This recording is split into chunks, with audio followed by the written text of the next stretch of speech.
Hi friends, new info YouTube ചാനലിലേക്ക് ഏവർക്കും സ്വാഗതം. സ്നേഹപൂർവ്വം സ്കോളർഷിപ്പ് അല്ലെങ്കിൽ ധനസഹായം ലഭിക്കുന്നതിന് ഇപ്പോൾ അപേക്ഷിക്കാവുന്നതാണ്. മാതാപിതാക്കൾ രണ്ടുപേരും അഥവാ ഒരാൾ മരണപ്പെട്ട് സാമ്പത്തിക പരാധീനത അനുഭവിക്കുന്ന കുടുംബങ്ങളിലെ കുട്ടികൾക്ക് സ്വഭവനങ്ങളിൽ അല്ലെങ്കിൽ ബന്ധുഭവനങ്ങളിൽ താമസിച്ച് വിദ്യാഭ്യാസം ചെയ്യാൻ പ്രതിമാസം ധനസഹായം നൽകുന്ന പദ്ധതിയാണ് സ്നേഹപൂർവ്വം. സാമൂഹിക സുരക്ഷാ മിഷനാണ് ഈ പദ്ധതി നടപ്പാക്കുന്നത്. ഒറ്റത്തവണയായോ ഗഡുക്കളായോ 10 മാസത്തേക്ക് അനുവദിക്കുന്ന പദ്ധതിയാണ്. വിവിധ ക്ലാസുകളിൽ പഠിക്കുന്ന കുട്ടികൾക്ക് അനുവദിക്കുന്ന പ്രതിമാസ ധനസഹായം നോക്കാം. 5 വയസ്സിന് താഴെയുള്ള കുട്ടികൾക്കും 1-ാം ക്ലാസ് മുതൽ 5-ാം ക്ലാസ് വരെ പഠിക്കുന്ന കുട്ടികൾക്ക് 300 രൂപയും 6-ാം ക്ലാസ് മുതൽ 10-ാം ക്ലാസ് വരെ പഠിക്കുന്ന കുട്ടികൾക്ക് 500 രൂപ, 11-12 ക്ലാസുകളിൽ പഠിക്കുന്ന കുട്ടികൾക്ക് 750 രൂപ, ഡിഗ്രി ക്ലാസുകളിലും പ്രൊഫഷണൽ കോഴ്സുകൾക്കും പഠിക്കുന്ന കുട്ടികൾക്ക് 1000 രൂപയാണ് ലഭിക്കുക. അച്ഛനോ അമ്മയോ മരണപ്പെട്ടവരായിരിക്കണം, അല്ലെങ്കിൽ ഇരുവരും മരണമടഞ്ഞ കുട്ടികൾക്കാണ് ഈ പദ്ധതിയിൽ ഉൾപ്പെടുക. കുട്ടി പഠിക്കുന്ന വിദ്യാഭ്യാസ സ്ഥാപനം സർക്കാർ എയ്ഡഡ് പദവിയിലുള്ളവയായിരിക്കണം. എന്നാൽ സ്വാശ്രയ കോഴ്സുകൾക്ക് പഠിക്കുന്ന കുട്ടികൾക്ക് ഈ ധനസഹായത്തിന് അർഹതയില്ല.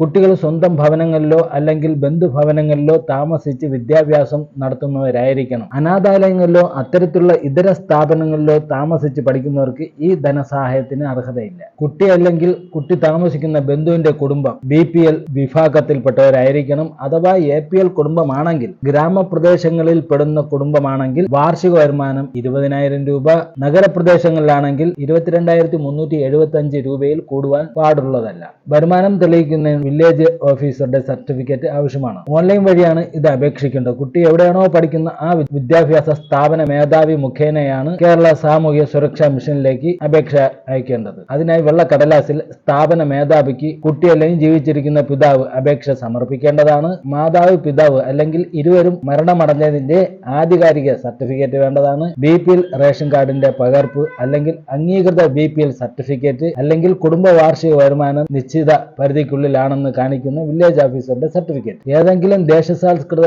ബാങ്കിൽ അല്ലെങ്കിൽ ഷെഡ്യൂൾഡ് ബാങ്കിൽ കോർ ബാങ്കിംഗ് സംവിധാനമുള്ളത് ഏതാണത് കുട്ടിയുടെയും രക്ഷകർത്താവിന്റെയും പേരിൽ ജോയിന്റ് അക്കൗണ്ട് എടുക്കേണ്ടതാണ്. അക്കൗണ്ട് ബുക്കിന്റെ ആദ്യ പേജിന്റെ സാക്ഷ്യപ്പെടുത്തിയ പകർപ്പും വേണ്ടതുമാണ്. അക്കൗണ്ട് നമ്പരും ISFE നമ്പരും വ്യക്തമായി തെളിഞ്ഞിരിക്കേണ്ടതാണ്. വിദ്യാർത്ഥിയുടെ ആധാർ കാർഡും വേണ്ടതാണ്. കുട്ടിയുടെ Aadhaar number, account number, ISFE code എന്നിവ തെറ്റുകൂടാതെ വേണ്ടതാണ്. ഓൺലൈനായി സമർപ്പിച്ചതിന് ശേഷം ലഭിക്കുന്ന പ്രിന്റ് ഔട്ട് സ്ഥാപന മേധാവിയുടെ ഒപ്പും സീലും ഉൾപ്പെടെ 2024 ഏപ്രിൽ 30-നകം സമർപ്പിക്കേണ്ടതാണ്. അപേക്ഷിക്കാവുന്ന അവസാന തീയതി 2024 മാർച്ച് 31 കൂടുതൽ അറിയുന്നതിന് സ്നേഹപൂർവ്വം online@gmail.com ഈ കാണുന്ന നമ്പറുകളിലും ബന്ധപ്പെടാവുന്നതാണ്. ഇതുകൂടാതെ സാമൂഹ്യ സുരക്ഷാ മിഷന്റെ കീഴിൽ വരുന്ന മറ്റു പദ്ധതികളാണ് സ്നേഹസ്പർശം. അവിവാഹിത അമ്മമാർക്ക് പ്രതിമാസ ധനസഹായം നൽകുന്ന പദ്ധതിയാണ്. വയോമിത്രം പദ്ധതി മൊബൈൽ മെഡിക്കൽ ക്ലിനിക്, വയോജനങ്ങൾക്ക് കൗൺസിലിംഗ്, പാലിയേറ്റീവ് കെയർ എന്നിവ നൽകുന്ന പദ്ധതി. മറ്റൊന്ന് ഹങ്കർ ഫ്രീ സിറ്റി.